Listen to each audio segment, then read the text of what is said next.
Halo semuanya, jadi di video kali ini aku mau main-main lagi, book games lagi karena udah lumayan lama sih aku nggak mainan book games gitu kan. Dan di sini tuh book gamesnya adalah aku ingin membaca review-review yang bagus alias 5 star dari buku-buku yang menjadi wishlistku alias buku-buku yang memang belum aku baca gitu kan. Dan memang sebenarnya aku tuh jarang banget membaca review atau blurb dari buku yang pengen aku baca gitu loh, karena biar nggak meninggikan ekspektasi gitu kan. Tapi di video kali ini aku akan membuat hal itu berbeda atau bertolak belakang. Jadi makanya aku pengen cek nih review-review yang bagus dari buku yang pengen aku baca.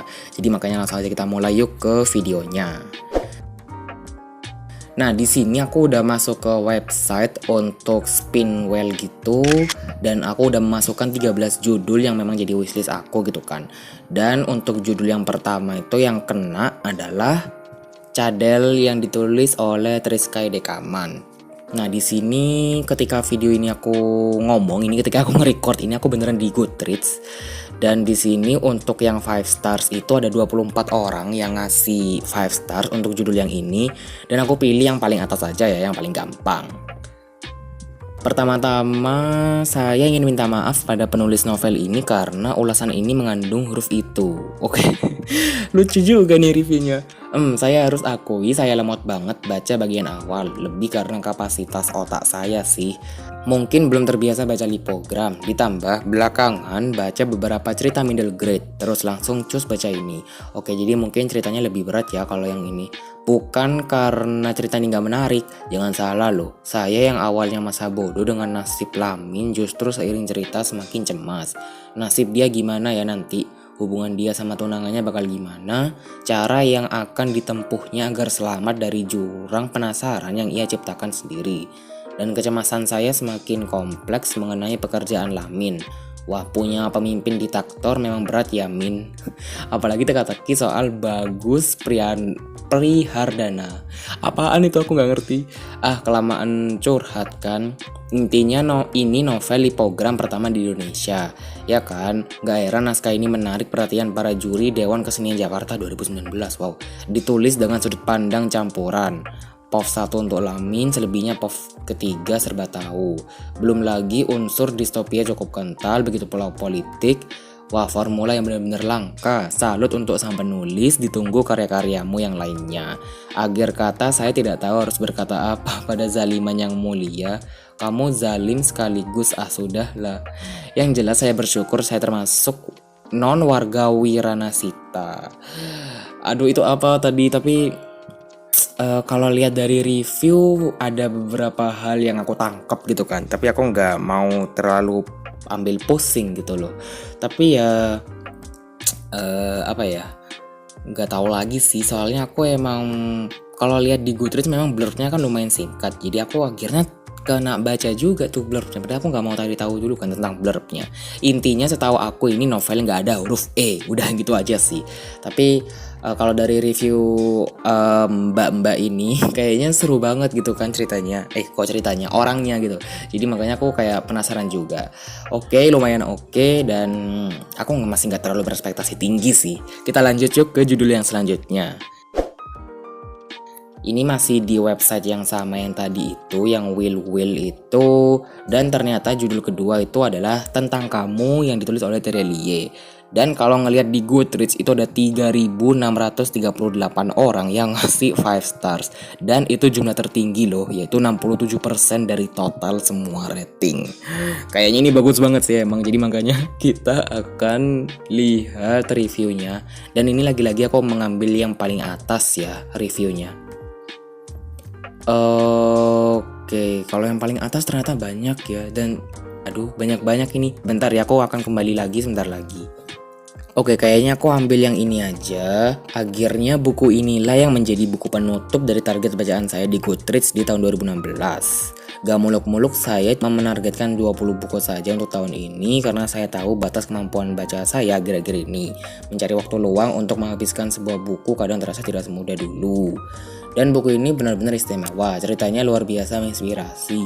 Terelie kembali membuat cerita yang brilian. Buku setebal 524 halaman ini berkisah tentang zaman Zulkarnain, seorang pengacara yang mendapat mandat untuk menyelesaikan harta warisan dari seorang bilioner bernama Sriningsih. Padahal aku tuh sebenarnya nggak suka kalau mencari tahu tentang apa ceritanya, jadi biar aku aja yang cari tahu gitu loh. Tapi ya udahlah ya. Hal ini menuntut zaman untuk menelusuri kehidupan Sriningsih dari masa kanak-kanaknya di Pulau Bungin Sumbawa hingga akhir hayatnya di Paris. Oke. Jadi tahu kan ceritanya tentang apa. Kisahnya betul-betul tidak sederhana, bahkan sedikit susah ditebak. Ini yang membuat saya tidak bisa berhenti untuk membalik tiap halamannya hingga tuntas. Cover, judul, dan sinopsis bukunya benar-benar tidak bisa menggambarkan isinya yang luar biasa. Ya sih, kalau lihat cover yang lama kayak cuma sepatu gitu kan. Saya malah merasa bingung sampai dengan sekarang kenapa Bang Tere memilih cover buku dengan gambar sepatu. Iya, nggak tahu juga sih. Jauh sekali dari isi cerita yang menceritakan tentang kehidupan luar biasa dari seorang yang bernama Sriningsih. Aku juga pernah lihat sih sebenarnya di review orang gitu kalau emang tokohnya tuh Sriningsih, tapi aku nggak tahu dia ini siapa, ngapain aja gitu di buku ini gitu kan. Terlepas dari buku itu, hal itu saya akui saya benar-benar menikmati cerita di dalamnya hingga merasa kisah ini seperti sebuah kisah nyata. Saya tenggelam dibuatnya. IMHO, apaan tuh? In my opinion, bukan sih. Mungkin ini karya terbaik Bang Tere setelah sebelumnya. IRTDW selalu tak tergeserkan tempatnya di urutan pertama di mata saya. Orang bulan tenggelam di wajahmu. Harus saya akui sepertinya ini mengalahkan. Wow, dibilang mengalahkan loh ini. Tak banyak yang bisa saya review karena saya takut bakalan jadi spoiler.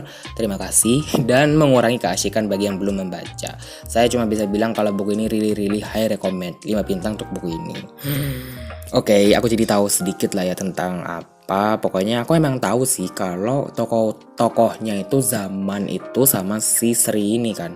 Tapi aku nggak tahu lagi ceritanya tentang apa. Dan ini bukunya lumayan tebel sih memang. Jadi tapi ekspektasiku masih cukup tinggi sebenarnya karena ya itu tadi yang ngasih rating 5 aja itu lebih dari separuh yang total ngasih rating. Jadi kayak ini sebagus apa gitu loh. Kita akan lanjut ke judul selanjutnya, dan judul yang terpilih yaitu adalah Fresh Grade yang ditulis sama Laili Mutamimah. Kita lihat di Goodreads. Di Goodreads cuma ada 3 orang yang ngasih rating 5, tapi nggak apa-apa. Selesai dalam waktu singkat. Aku suka sama buku ini. Aku agak bingung juga kalau ditanya kekurangannya apa, soalnya aku pribadi sih enjoy banget bacanya. Gak bertele-tele, narasinya yang dibaca, gaya nulisnya cocok di aku, cerita yang diangkat juga menarik dan realistis. Aku belum pernah berada di posisinya Sofia, semoga jangan sih, but we never know ya kan. Tapi dari novel ini aku jadi dapat gambaran dunia abis lulus kuliah tuh gimana sih. Ya ternyata seiring dengan bertambahnya usia, masalah hidup juga bertambah ya, seperti si Sofia ini. Intinya aku enjoy bacanya, bukunya page turner banget menurutku. Kebetulan lagi mood baca bacaan yang ringan, juga jadinya cepat selesai. Padahal baru baca dari tadi malam. Wow, very recommended sih menurutku. Pesannya nyampe di aku, keren. Anyway, thank you Kak Laili udah ngasih kesempatan buat aku membaca buku ini. Sukses selalu. Review lengkapnya akan aku post di IG. Aku emang tahu sih premisnya ini tuh memang sesuai dengan judulnya, yaitu adalah fresh grad alias orang-orang yang baru lulus kuliah gitu kan. Dan berhubung aku bentar lagi mau kuliah, jadi baca ini agak sedikit maju mundur gitu kan. Tapi ya nggak boleh gitu juga sih. Pokoknya aku pengen aja karena biasanya novel-novel slice of life tuh emang lebih ngena gitu kan. Tapi aku nggak tahu sih novel ini tuh apa sih aku mau ngomong apa sih? Pokoknya aku nggak tahu kapan akan membaca novel ini. Pokoknya ekspektasiku masih lumayan tinggi lah ya untuk novel yang ini karena aku memang sebenarnya tahu premisnya itu tentang apa. Kita akan lanjut.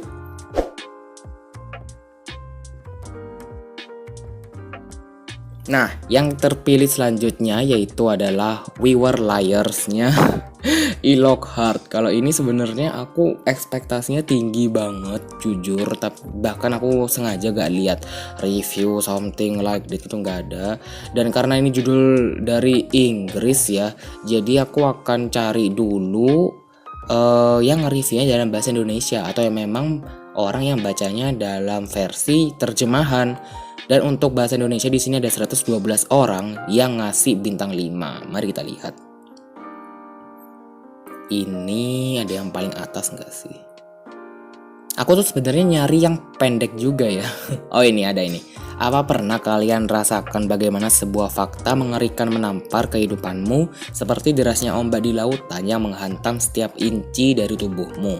Membaca We Were Liars akan membuatmu merasakan hantaman ombak itu, mengetahui bahwa kesempurnaan yang dimiliki oleh keluarga Sinclair merupakan sebuah kebohongan.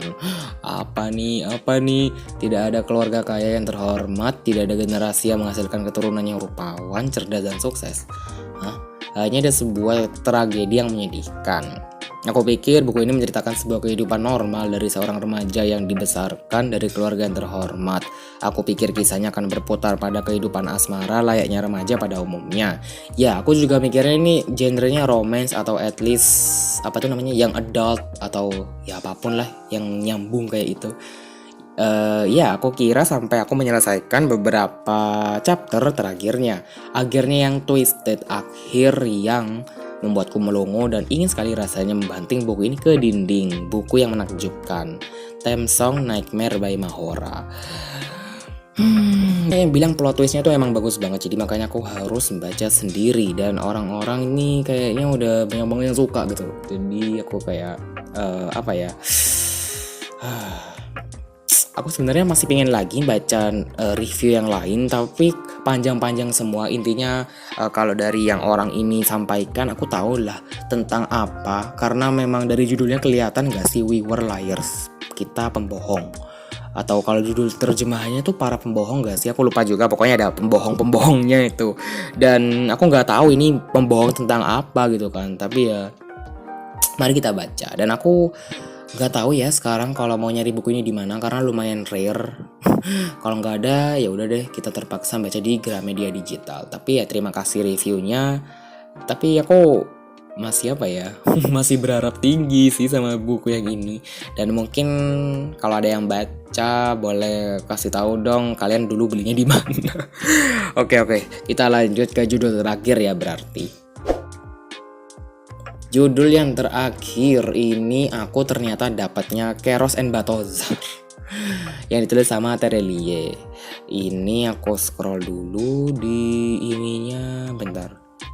Nah kan lagi-lagi yang ngasih rating 5 bintang tuh 61 orang, alias udah lebih dari separuh dari total review. Ini ada yang bilang spoiler review. Bentar. Untuk Keros and Balthazar ini kebanyakan orang reviewnya pendek-pendek. Ini ada review yang paling lucu yaitu Sinting.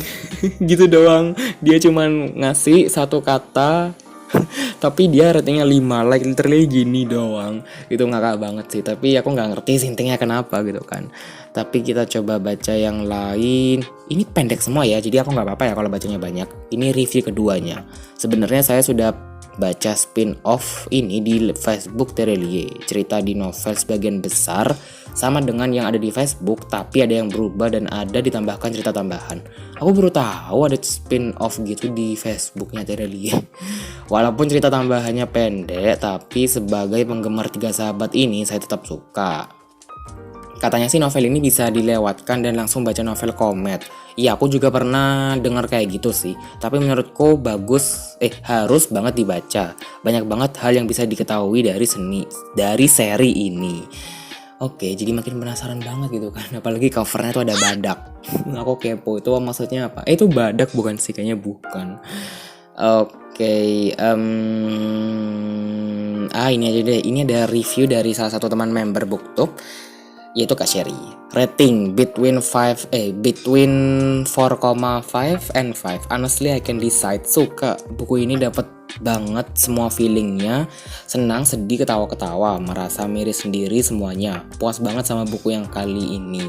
Awalnya dari judulnya aku kira Keros dan Balthazar itu satu cerita berkesinambungan. Taunya beda orang, beda villain, beda masalah. Oke, aku lumayan dapat gambaran sih sebenarnya. Walaupun satu dunia dan saling dukung, tapi ternyata ceritanya tergolong standalone. Wow, fun fact baru itu. Walaupun begitu aku suka tokoh-tokoh yang punya kepribadian yang unik, berkesan, menyentuh. Pelajarannya dapat banget dari dua cerita terpisah, dari Keros dan dari Balthazar. Oh, gitu. Wow, aku jadi dapat gambaran baru, beneran. Oke, itu jamku bunyi. Kalau misalnya mengganggu, bentar aku silentin dulu. Masih dengar nggak ya? Bentar ya. Oke, aku harap jamnya udah nggak bunyi lagi. Mohon maaf kalau misalnya kalian mendengarkan salfok gitu. Oke, kita lanjut. Pelajarannya dapat banget dari dua cerita terpisah, dari Keros dan dari Balthazar. Great job Bang Tere, aku padamu. Oke, aku baru tahu juga kalau ini stand alone. Mungkin aku nggak tahu deh pokoknya.